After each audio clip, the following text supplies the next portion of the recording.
And oftentimes in our grip today, one of those G's is grit. What does grit look like, Pam, for you?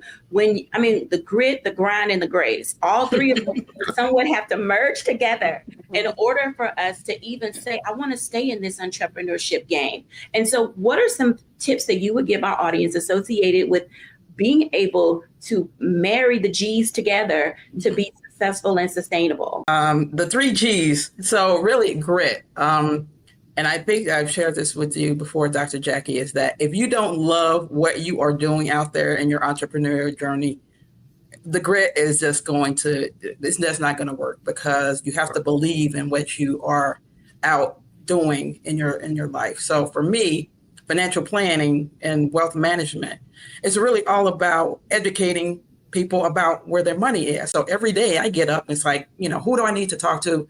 Who do I need to influence? Who do I need to really grab by the shoulders and say, you really need to do what you need to do with your money and give it some direction.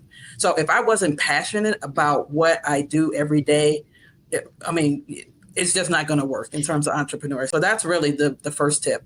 And then really, again, with that grit is finding a way to make it happen. Over the last, 23 years, I probably in my mind quit this industry or this career or being an entrepreneur. And it's like, why can't I just go back to corporate? Because this is just not going to work.